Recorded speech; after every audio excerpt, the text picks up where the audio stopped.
We're talking about the third Beethoven Sonata for violin and piano in E flat major.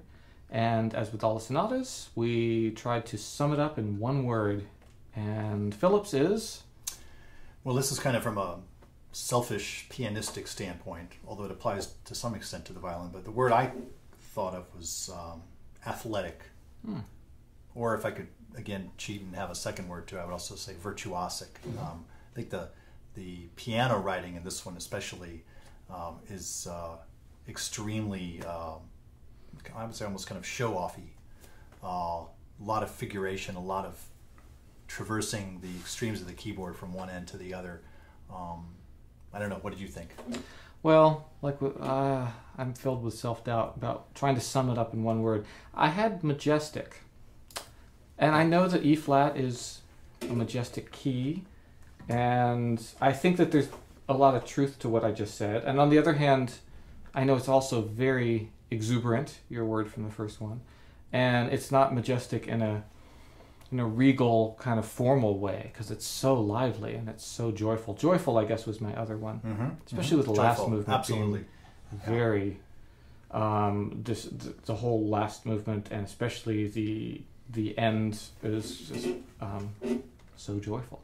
Do you agree that I find something about the last movement theme somehow kind of almost Mozartian, a certain tapping into a kind of a Mozartian sense of joy?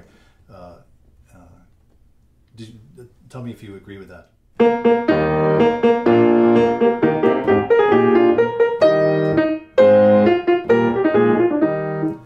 Yeah. Something kind of, I find something sort of Mozartian about that. Is that, am I crazy, or is No. It's very elegant, and it's a clearly formed phrase. Yeah. I mean, of course, it's got a lot more sforzandos than Mozart, but That's true. but otherwise, yeah, I could certainly see that being from a Mozart symphony or concerto. And I guess, it's funny, when I think about the word majestic and E flat, I am also thinking about Sinfonia Concertante of Mozart, or some other music of his that has this kind of proud quality. But athletic is absolutely right. I mean, when I listened to this piece before, especially, I got inside it so much. I mean, it sounds like the notes are almost unplayably fast, and yet he asks us to do it constantly in the first movement, the sextuplets. And it also is one of the more lyrical themes, I think. Bum, bum, bum, bum, bum, ba-da-da-da-da. That also I could see being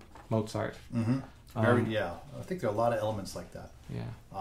And he's often maligned for not having a melodic bone in his body. And like we were talking about, it's not really fair. I mean, no, he maybe doesn't have the same gift as Mozart for melody, but it's not as if it's absent and only motivic writing, and I think that actually comes up in a lot of these sonatas. Yeah. Well, and then especially the slow movement, which again interposed between those two joyful outer movements, is really cosmic in its sort of ambition. Starting out very innocently in C major, right? We have the E flat as the basic key, but we have a slow movement in C major, but then in the middle it just ranges far afield harmonically, and starting from very innocent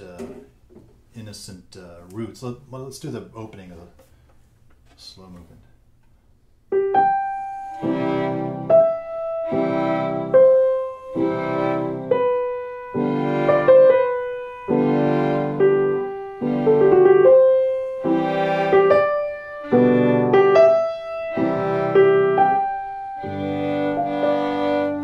So again, very simple C major melody. We have these very innocent offbeat accompaniments, but then later it gets into much F minor, and then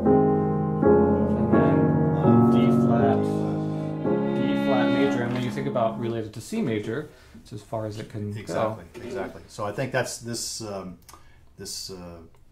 really exploratory. This very fried. Yeah, mystical. Right. Philip uses that word to sum up this, which means really sums it up for me. Exactly. I think I know what you mean. So I think that as a contrast to the outer movements is very striking.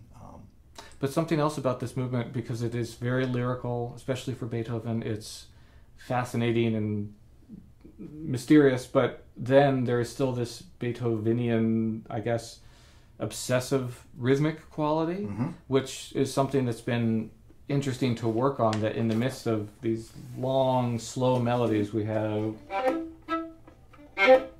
or things that really lend themselves to being more martial and more rigid, and so finding a way to make them not rigid and yet not playing them unrhythmically has, I mean, it's incredible. It really is one of those things that almost becomes more deep than words can describe because of how it encompasses all these things at the same time. And I think what you were just showing was the fact that he not only develops in terms of the melodic and thematic material, but the very accompanimental material that we were doing, those offbeat chords, 1 and 2 and 3. Then he varies that. He develops and varies those to that kind of figuration, and then to the more rolling. So there's even development and expansion going on relative to the underpinnings of the material, stuff that you wouldn't even really pay close attention to on a first hearing. Right. It's a great sonata. It is a great sonata. I think for me, this one is maybe just about my personal favorite. Mm-hmm. What's your least personal favorite? I don't have a least personal favorite. We don't have any less favorite children.